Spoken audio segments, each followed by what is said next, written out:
مهجورة وضوء الشمعة ما بينشاف إلا اللي قلبه شفاف بيضوي نور بقلبه كان يا ما كان. الحمد لله رب العالمين والصلاة والسلام على أشرف الأنبياء والمرسلين وعلى آله وصحبه أجمعين أما بعد. அஸ்ஸலாமு அலைக்கும் வரஹ்மத்துல்லாஹி வபரகாத்துஹு. அன்பிற்குரிய சகோதரர்களே, தாய்மார்களே, சகோதரிகளே, இஸ்லாம் ஒவ்வொரு முஸ்லிமுக்கும் நம்பிக்கை கொள்வதற்காக 6 அடிப்படை அம்சங்களை கடமையாக்கி வைத்திருக்கிறது. அந்த 6 விடயங்களில் முதலாவது விடயம்தான் அல்லாஹ்வின் மீது நம்பிக்கை கொள்வது. இதை நாம் அரபியில் சொல்வதாக இருந்தால் அல் ஈமானு பில்லாஹ், அல்லாஹுவை கொண்டு நம்பிக்கை கொள்ளுதல். ஈமான் என்று சொல்லும்போது ஈமான் என்பது நாவால் மொழிந்து உள்ளத்தால் ஏற்று உடல் உறுப்புகளால் செயல்படுத்துவதுதான் ஈமானாக இருந்து கொண்டிருக்கிறது. ஈமான் நன்மையான காரியங்களை செய்வதன் மூலமாக அதிகரிக்கும். பாவங்களில் ஈடுபடுகின்ற போது ஈமானில் குறைவு ஏற்படும். இந்த ஈமானுடைய 6 அம்சங்களில் முதலாவது அம்சம் அல்லாஹ்வின் மீது நம்பிக்கை கொள்வதாகும். இது மிக முக்கியமான அடிப்படையான நம்பிக்கையாகும். அல்லாஹு தஆலா தனது திருமறையிலே குறிப்பிடுகின்ற போது வமை யுமின் பில்லாஹி யஹ்தி கல்பஹு, இவர் அல்லாஹ்வின் மீது நம்பிக்கை கொள்வாரோ அவரது உள்ளம் நேர்வழி பெறும் என்று குறிப்பிடுகிறான். அல்லாஹ்வின் மீது நாம் நம்பிக்கை கொள்வதென்பது அந்த ரப்புல் ஆலமீன் தனது திருமறையில் எவ்வாறு தன்னை பற்றி கூறியிருக்கிறானோ, தனது தூதரின் மூலம் எப்படி அறிவித்து தந்தானோ அந்த முறையில் நமது நம்பிக்கை, ஒவ்வொரு முஸ்லிமுடைய நம்பிக்கையும் அமைய வேண்டும். அல்லாஹ்வின் மீது நம்பிக்கை கொள்கின்ற போது மிக முக்கியமாக அல் குர்ஆன் அந்த ரப்பை பற்றி சொல்கின்ற கூறுகின்ற விடயங்களை நாம் அறிந்து கொள்வது மிக கட்டாயமானதாகும். அல் குர்ஆனில் மிக ரத்தினச் சுருக்கமாக 112வது அத்தியாயம் சூரத்துல் இஹ்லாஸ் அல்லாஹுவை பற்றி பேசுகிறது. அந்த 4 வசனங்களும் அல்லாஹ்வின் மீது நம்பிக்கை கொள்கின்ற ஒவ்வொருவரும் இந்த பண்புகள் அனைத்தும் ரப்புக்கு இருக்கிறது என்பதை முழுமையாக நம்பிக்கை கொள்ள வேண்டும். அல்லாஹு தஆலா அந்த அத்தியாயத்தினுடைய முதல் வசனமாக சொல்கிறான், குல் ஹுவல்லாஹு அஹத். நபியே, நீங்கள் கூறுங்கள், அல்லாஹ் ஒருவன் என்று கூறுங்கள். அல்லாஹ்வின் மீது நம்பிக்கை கொள்கின்ற ஒருவன், ஒவ்வொரு மூமினும் முஸ்லிமும் அந்த ரப்புல் ஆலமீன் அந்த அல்லாஹ் ஒருவன் என்று நம்பிக்கை கொள்ள வேண்டும். இது மிக முக்கியமான அடிப்படையான அந்த ரப்புக்கு இருக்கக்கூடிய பண்பாக இருந்து கொண்டிருக்கிறது. இஸ்லாம் பல கடவுள் கொள்கையை முழுமையாக நிராகரிக்கிறது. இந்த ஒட்டுமொத்த உலகத்தையும் படைத்து பரிபாலிக்கக்கூடிய ரப்புல் ஆலமீன் ஒருவன் என்பதை மிக ஆணித்தரமாக உறுதியாக சொல்கிறது. அல்லாஹு ஸமத், அல்லாஹ் எந்த தேவையும் அற்றவன், அவன் அனைத்து தேவைகளை விட்டும் பரிசுத்தமானவன், தூய்மையானவன். அவனின் பால்தான் நாம் ஒவ்வொரு நொடியும் நிமிடமும் நாம் தேவையுடையவர்களாக இருந்து கொண்டிருக்கிறோம். அவன் அனைத்து தேவைகளை விட்டும் பலவீனங்களை விட்டும் பரிசுத்தமானவனாக அவன் இருந்து கொண்டிருக்கிறான். கிறிஸ்துவர்கள் ஈசா அலைஹிஸ்ஸலாம் அல்லது இயேசுநாதரை கடவுளாக அல்லது கடவுளின் குமாரனாக அவர்கள் நம்பி வழிபடுகின்றார்கள். அல்லாஹு தஆலா இதை அல் குர்ஆனின் மூலம் அவர்களுக்கு மறுத்துரைக்கின்ற போது அவர்கள் சிந்திக்க வேண்டாமா, அந்த ஈசா அலைஹிஸ்ஸலாம் அவர்களும் அன்னாரது தாயும் இந்த உலகத்தில் உணவு உட்கொள்ளக்கூடியவர்களாக கானாய குலானி துஆம், உணவை உட்கொள்ளக்கூடியவர்களாக இருந்தார்கள், எப்படி அவர்கள் கடவுளாக முடியும் என்று கேட்கிறான். எனவே அந்த கடவுள், அந்த இறைத்தன்மை என்பது இந்த பலவீனங்களை விட்டெல்லாம் பரிசுத்தமடைந்து இருக்க வேண்டும். அந்த தூய்மையான பண்புகளில் இரண்டாவதாக இந்த அத்தியாயம் குறிப்பிடுவது அல்லாஹ் அந்த வணங்கப்படுகின்ற நாயன் எந்த தேவையும் அற்றவனாக இருக்க வேண்டும். லம் யலித் வலம் யூலத், அவன் யாரையும் பெற்றெடுக்கவோ யாராலும் பெறப்படவோ இல்லை. இதுவும் அந்த இறைத்தன்மையின் 3வது பண்பாக இருந்து கொண்டிருக்கிறது. அவன் யாரையும் பெற்றெடுத்திருக்கவும் கூடாது, அவன் யாராலும் பெறப்பட்டவனாக இருக்கவும் கூடாது. அவன் தன்னை பற்றி சொல்லும்போது ஹுவல் அவ்வலு என்று சொல்கிறான். அவன்தான் ஆரம்பமானவன். அவனுக்கு முன்னர் ஒரு ஆரம்பம் இருக்க முடியாது. ஏனெனில் அல்லாஹு ஹாலிகு குல்ல ஷை, அல்லாஹ் யாவற்றையும் படைத்தவன் அவன்தான் என்று குர்ஆனிலே குறிப்பிடுகிறான். எனவே அவனுக்கு முன்னர் எந்த ஒரு ஆரம்பமும் இல்லை. இந்த உலகத்தில் இருக்கக்கூடிய அனைத்தையும் நமது கண்களுக்கு புலப்படுகின்ற புலப்படாத அனைத்தையும் படைத்தவன் அந்த ரப்புல் ஆலமீன். அவனுக்கு முன்னர் ஒரு ஆரம்பம் இல்லை. அதே போன்று அவன் யாரையும் பெற்றெடுக்கவும் இல்லை. இதன் மூலமாக கிறிஸ்துவர்களுடைய தவறான நம்பிக்கைக்கு ஒரு மிகப்பெரிய மறுப்பு வழங்கப்படுவதை பார்க்கிறோம். அவர்கள் இயேசுநாதரை, ஈசா அலைஹிஸ்ஸலாம் அவர்களை தேவனுடைய குமாரனாக அவர்கள் மிகப்பெரிய ஒரு அபாண்டத்தை சுமத்தி கொண்டிருக்கிறார்கள். அல்லாஹு தஆலா அதையும் இந்த வசனத்தின் மூலம் மறுத்துரைக்கிறான். அவன் யாரையும் பெற்றெடுக்கவும் இல்லை. அதே போன்று வலம் யகுல்லஹு குஃபுவன் அஹத், அவனுக்கு நிகராக எந்த ஒன்றும் இல்லை, அவனுக்கு நிகராக எதுவுமே இல்லை என்பது அந்த இறைத்தன்மையினுடைய 4வது பண்பாக இந்த அத்தியாயம் கூறிக்கொண்டிருக்கிறது. அல்லாஹ் இந்த ஒட்டுமொத்த உலகத்தையும் படைத்த அந்த நாயன் அவனுக்கு எதையும் நிகராக்கக்கூடாது, அவனுக்கு எதையும் இணையாக்கக்கூடாது. அவனுக்கு நிகராக சூரியனையோ சந்திரனையோ அல்லது காற்றையோ நெருப்பையோ தண்ணீரையோ எந்த ஒன்றையும் கடவுள் தன்மை உடையதாக ஒருவன் நம்பக்கூடாது. அதே போன்று அவற்றுக்கு வணக்க வழிபாடுகள் செலுத்தக்கூடாது. ஏனெனில் வணங்கப்படுவதற்கு தகுதியானவன் அல்லாஹுவை தவிர வேறு யாரும் இல்லை. அவனுக்கு நிகராக எந்த ஒன்றும் இல்லை. எனவே இந்த அத்தியாயம் கூறுகின்ற 4 பண்புகளும் கட்டாயமாக ஒவ்வொருவரும் இந்த பண்புகளை மிக நன்றாக விளங்க வேண்டும். ஏனெனில் ஒட்டுமொத்த உலகத்துக்கும் வழிகாட்டியாக அருளப்பட்ட அல் குர்ஆன் இறைவேதம் கடவுளுக்கு இறைவனுக்கு இருக்கக்கூடிய இந்த 4 பண்புகளை மிக ஆணித்தரமாக முன்வைக்கிறது. இந்த பண்புகள் யாருக்கு சொந்தமாக இருக்கின்றதோ அவன்தான் வணங்கப்படுவதற்கு தகுதியானவன், அவன்தான் வணக்கத்துக்குரியவன்.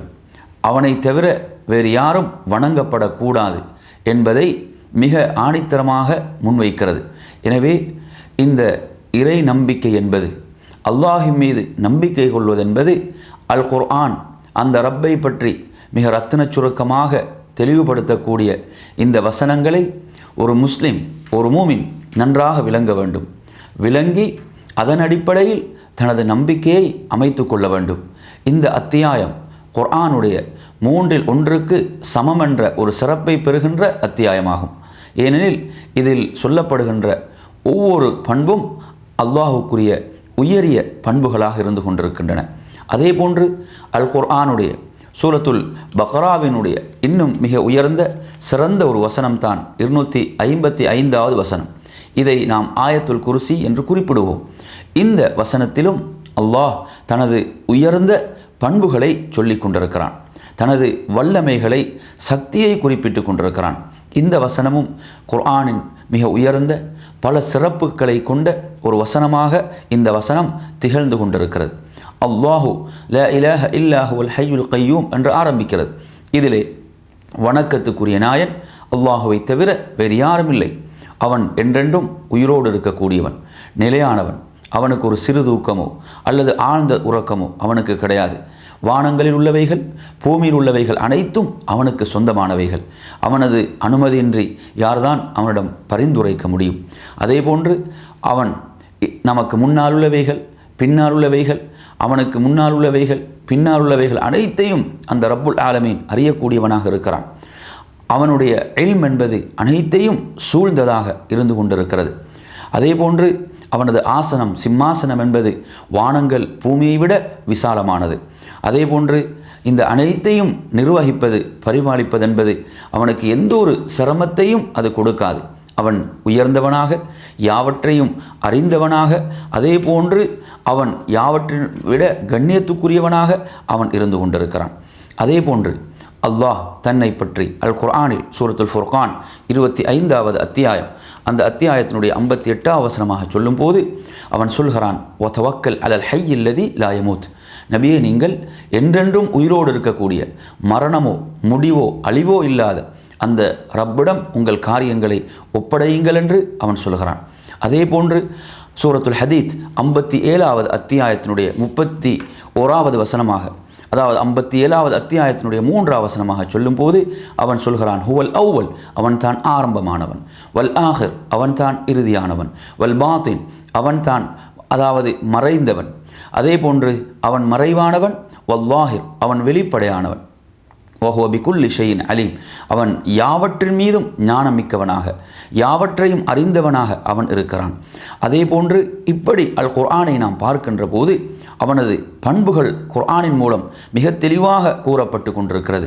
மற்றும் ஒரு இடத்திலே குர்ஆனிலே அவன் சொல்லுகின்ற போது லிதஅலமு அன்னல்லாஹ அலா குல்லி ஷைஇன் கதீர் 65வது அத்தியாயம் 12வது வசனத்திலே சொல்லும் போது நீங்கள் அறிந்து கொள்ள வேண்டும் என்பதற்காக எதை? அவன் யாவற்றின் மீதும் ஆற்றல் மிக்கவன். வஅன்னல்லாஹ கத் அஹாத பிகுல்லி ஷைஇன் இல்மா, யாவற்றை பற்றிய ஞானமும் அறிவும் அவனை சூழ்ந்திருக்கிறது என்பதை நீங்கள் விளங்கிக் கொள்ள வேண்டும் என்பதற்காக என்று அவன் சொல்கிறான். எனவே அந்த ரப்புடைய இல்ம், அறிவென்பது அனைத்தையும் சூழ்ந்திருக்கிறது. அந்த ரப்பின் மீது நம்பிக்கை கொள்ளக்கூடிய நாம் ஒவ்வொரு முஸ்லிமும் குர்ஆன் அந்த ரப்பை பற்றி சொல்கின்ற, அந்த ரப்பை பற்றி பேசுகின்ற இந்த வசனங்கள் ஒவ்வொன்றையும் மிக தெளிவாக விளங்கி அந்த ரப்பின் மீது நம்பிக்கையை அமைத்து கொள்ள வேண்டும். அவனை நம்பிக்கை கொள்கின்ற போது இன்னும் மிக முக்கியமான அடிப்படை பகுதிகள் இருக்கின்றன. அதை நாம் தௌஹீதினுடைய 3 பகுதிகளாக பிரித்து நோக்கலாம். அதில் முதலாவது பகுதி தான் இந்த உலகத்தினுடைய ஒட்டுமொத்த ஆட்சியும் பரிபாலனமும் அவனுக்கே உரியது. அந்த ஒட்டுமொத்த உலகத்தினுடைய ஆட்சியையும் பரிபாலனத்தையும் யார் நிகழ்த்தி கொண்டிருக்கிறானோ, செய்து கொண்டிருக்கிறானோ, அவன்தான் வணங்கப்படுவதற்கு தகுதியான ஒரே நாயன் என்பதை முதலாவது தௌஹீதுல் ருபூபியா என்பதையும், இரண்டாவது தௌஹீதுல் உலூஹியா என்றால் வணக்க வழிபாடுகள் இபாதத்துகள் அனைத்தையும் அல்லாஹ் ஒருவனுக்கு மாத்திரம் செய்வதன் மூலமே இதை நாம் நிலைநாட்ட வேண்டும். அதே போன்று மூன்றாவது பகுதி தான் தஹ்வீதுல் அஸ்மா வ சிஃபாத் என்று நாம் சொல்வோம். அல்லாஹுடைய உயரிய பண்புகள், திருநாமங்கள், அவனது அதே போன்று அவனது பெயர்கள், இவைகளை அல் குர்ஆனும் சுன்னாவும் எப்படி நமக்கு தெளிவுபடுத்துகிறதோ அதை நாம் எந்த ஒரு திரிவுபடுத்தலுமின்றி முழுமையாக நம்பிக்கை கொள்வது, ஏற்றுக்கொள்வது, இந்த 3 பகுதிகளும் தௌஹீதினுடைய இந்த 3 பகுதிகளும் இந்த நம்பிக்கையை உள்ளடக்கியதாகத்தான் அமைந்து கொண்டிருக்கிறது. அதே போன்று அந்த ரப்புல் ஆலமீன் தனது திருமறையிலே மற்றும் ஒரு இடத்திலே நம்மிடம் கேள்வி எழுப்புகிறான். சூரத்துல் பக்ராவுடைய 2வது அத்தியாயத்தினுடைய 106வது வசனமாக, அலம் தஅலம் அன்னல்லாஹ அலா குல்லி ஷைஇன் கதீர், நீங்கள் அறிந்து கொள்ள வேண்டாமா அல்லாஹ் யாவற்றின் மீதும் ஆற்றலுடையவன் என்பதை நீங்கள் அறிந்து கொள்ளக்கூடாதா என்று கேட்கிறான். எனவே அந்த ரப்புடைய ஆற்றலை, வல்லமையை நாம் மிக தெளிவாக விளங்க வேண்டும். அந்த ரப்புக்கு எப்படி ஆற்றலும் வல்லமையும் இருக்கிறதோ அதே போன்றுதான் அவன் தன்னை பற்றி சொல்கின்ற போது இன்னல்லாஹ கஃபூருர் ரஹீம், குர்ஆனில் பல இடங்களிலே அவன் திரும்ப திரும்ப நினைவூட்டி கொண்டிருக்கிறான். அவன் நிச்சயமாக மன்னிக்கக்கூடியவனாகவும் அருள் புரியக்கூடியவனாகவும் இருக்கிறான். அவனுடைய அருளை பற்றி, அவனது ரஹ்மத்தை பற்றி அவன் சொல்கின்ற போது அவன் எப்படி சொல்கிறான் குர்ஆனிலே என்று சொன்னால், அதாவது வசிஅத் ரஹ்மத், என்னுடைய ரஹ்மத், என்னுடைய அருள் என்பது அனைத்தை விடவும் விசாலமானதாகும் என்று சொல்கிறான். அவனுடைய ரஹ்மத்தும் அருளும் அனைத்தை விடவும் விசாலமானது. அப்படிப்பட்ட அருளை, ரஹ்மத்தை கொண்டவனாக அந்த ரப்புல் ஆலமீன் இருக்கிறான். எனவே அவனுடைய பண்புகளை, அவனுடைய குணாதிசயங்களை, உயரிய திருநாமங்களை நம்பிக்கை கொள்ளும் போது மிக முக்கியமாக மற்றும் ஒரு அடிப்படையை நாம் விளங்கிக் கொள்ள வேண்டும். குர்ஆனுடைய 42வது அத்தியாயம் 11வது வசனமாக இடம்பெறுகிறது. லைஸ கமிஸ்லிஹி ஷைஉன் வஹுவஸ் ஸமீஉல் பஸீர் என்று சொல்கிறான். அவனுக்கு ஒப்பாக எந்த ஒன்றுமே இல்லை. அவனுக்கு நாம் எதையும் ஓமையாகவோ உதாரணமாகவோ கொண்டு வரக்கூடாது. அவன் யாவற்றையும் செவியேற்பவனாக இருக்கிறான், யாவற்றையும் பார்ப்பவனாக அவன் இருக்கிறான். எனவே இந்த பார்வை என்பதும் கேள்வி என்பதும் நமக்கும் இருக்கக்கூடிய ஒன்றுதான். ஆனால் இந்த பண்புகள் ரப்புல் ஆலமீன் தனக்கும் இருக்கக்கூடிய பண்புகளாக சொல்கிறான் என்றால், இந்த பண்புகள் அவனுடைய அந்தஸ்துக்கும் உயர்வுக்கும் கண்ணியத்துக்கும் எப்படி தகுதியாக இருக்கிறதோ அப்படி அந்த பண்புகள் அந்த ரப்புக்கு இருக்கின்றன, உள்ளன என்பதை நாம் முழுமையாக நம்பிக்கை கொள்ள வேண்டும். நாம் அவனுக்கு உதாரணங்கள் கற்பிப்பதோ ஓமைகளை கற்பிப்பதோ கூடாது. ஏன்? அல் குர்ஆன் சொல்கிறது, ஃபலா தத்ரிபு லில்லாஹில் அம்சால், நீங்கள் அல்லாஹ்வுக்கு உதாரணங்களை கற்பிக்காதீர்கள் என்று அவன் சொல்கிறான். அவன் யாவற்றையும் அறிந்தவனாக இருக்கக்கூடிய ரப்புல் ஆலமீன் அவனை பற்றி எப்படியெல்லாம் குர்ஆனின் மூலமாக நமக்கு அவன் தெளிவுபடுத்தி கொண்டிருக்கிறானோ அந்த முறையில் நமது நம்பிக்கைகளை அமைத்து கொள்ள வேண்டும். அதே போன்று அவன் தனது நாட்டத்தை பற்றி சொல்லும்போது இன்ன ரப்பக ஃபஅலுல் லிமா யுரீத் என்று சொல்கிறான். சூரத்துல் ஹூத் 11வது அத்தியாயத்தினுடைய 107வது வசனமாக சொல்லும் போது அவன் சொல்கிறான் இன்ன ரப்பக ஃபஅலுல் லிமா யுரீத், உங்களுடைய ரப் அவன் நாடியதை விரும்பியதை செய்யக்கூடியவனாக அவன் இருக்கிறான். அவன் எதை நாடுகிறானோ எதை விரும்புகிறானோ அதை அவன் நிறைவேற்றக்கூடியவனாக இருக்கிறான். இந்த ஆற்றல் அந்த ரப்புக்குரியதாக இருந்து கொண்டிருக்கிறது. எனவே அன்பிற்குரியவர்களே, மூமின்களுடைய இறை விசுவாசிகளுடைய பண்பென்ன? அல்லாஹு தஆலா எவற்றை நம்பிக்கை கொள்ளுமாறு பணித்திருக்கிறானோ கூறியிருக்கிறானோ அவற்றை நாம் முழுமையாக நம்பிக்கை கொள்வது. அல்லாஹு தஆலா தக்வாவுடைய இரையச்சம் மிக்க மக்களுடைய பண்பை சொல்கின்ற போது அல்லதீன யுமினூன பில் கைப் என்று சொல்கிறான். அவர்கள் மறைவானவற்றை நம்பிக்கை கொள்வார்கள், மறைவானவற்றை அவர்கள் நம்புவார்கள் என்று சொல்கிறான். எனவே மூமின்களாக இருக்கக்கூடிய நாம் அந்த ரப்புல் ஆலமீன் எவற்றை நமக்கு நம்புமாறு கூறியிருக்கிறானோ அவற்றை நாம் முழுமையாக நம்பிக்கை கொள்ள வேண்டும். அதிலே முதன்மையானதுதான் அல்லாஹுவை பற்றிய நம்பிக்கை. ஒரு முறை அல்லாஹ்வின் தூதரிடம் ஒரு மனிதர் வருகிறார், ஒரு நபித்தோழர் வருகிறார். வந்து யா ரசூலல்லாஹ், எனக்கு உபதேசம் செய்யுங்கள், நான் வேறு யாரிடமும் கேட்க அவசியமில்லை என்கின்ற அளவுக்கு ஒரு பயனுள்ள உபதேசத்தை எனக்கு செய்யுங்கள் என்று கேட்டுக்கொண்ட போது நபி அவர்கள் என்ன உபதேசம் செய்தார்கள் என்றால், குல் ஆமன்து பில்லாஹ், நீர் நான் அல்லாஹின் மீது நம்பிக்கை கொண்டேன் என்று கூறு, சும்மஸ்தகிம், பிறகு அதில் நீ உறுதியாக நிலையாக இரு என்று நபிகள் நாயகம் ஸல்லல்லாஹு அலைஹி வஸல்லம் அவர்கள் போதனை செய்தார்கள். எனவே அல்லாஹின் மீது நம்பிக்கை கொள்வது, அதை தொடர்ந்து அந்த நம்பிக்கையிலே கொள்கையிலே உறுதியை கடைபிடிப்பது என்பதை நபி அவர்கள் போதித்தார்கள். அல்லாஹு தஆலா இதை பற்றி அல் குர்ஆனில் சொல்லும் போது கூட எப்படி சொல்கிறான் என்றால், இன்னல்லதீன காலு ரப்புன அல்லாஹ் சும்ம இஸ்தகாமு, இவர்கள் அல்லாஹுவை எம்முடைய ரப் என்று கூறி அந்த நம்பிக்கையை ஏற்றவர்களாக இவர்கள் அதை கூறி அதில் உறுதியாக நிலையாக இருந்தார்களோ என்று அல்லாஹு தஆலா சொல்கிறான். அவர்களுக்குத்தான் மரண வேளையிலே வானவர்களுடைய அந்த நற்செய்தி இருக்கிறது என்பதை ரப்புல் ஆலமீன் குர்ஆனின் மூலம் கூறிக்கொண்டிருக்கிறான். எனவே அன்பிற்குரிய சகோதரர்களே, அல்லாஹின் மீது கொள்கின்ற நம்பிக்கை என்பது எப்படி ரப்புல் ஆலமீன் தன் மீது நம்பிக்கை கொள்ளுமாறு பணித்திருக்கிறானோ அப்படி அமைய வேண்டும்.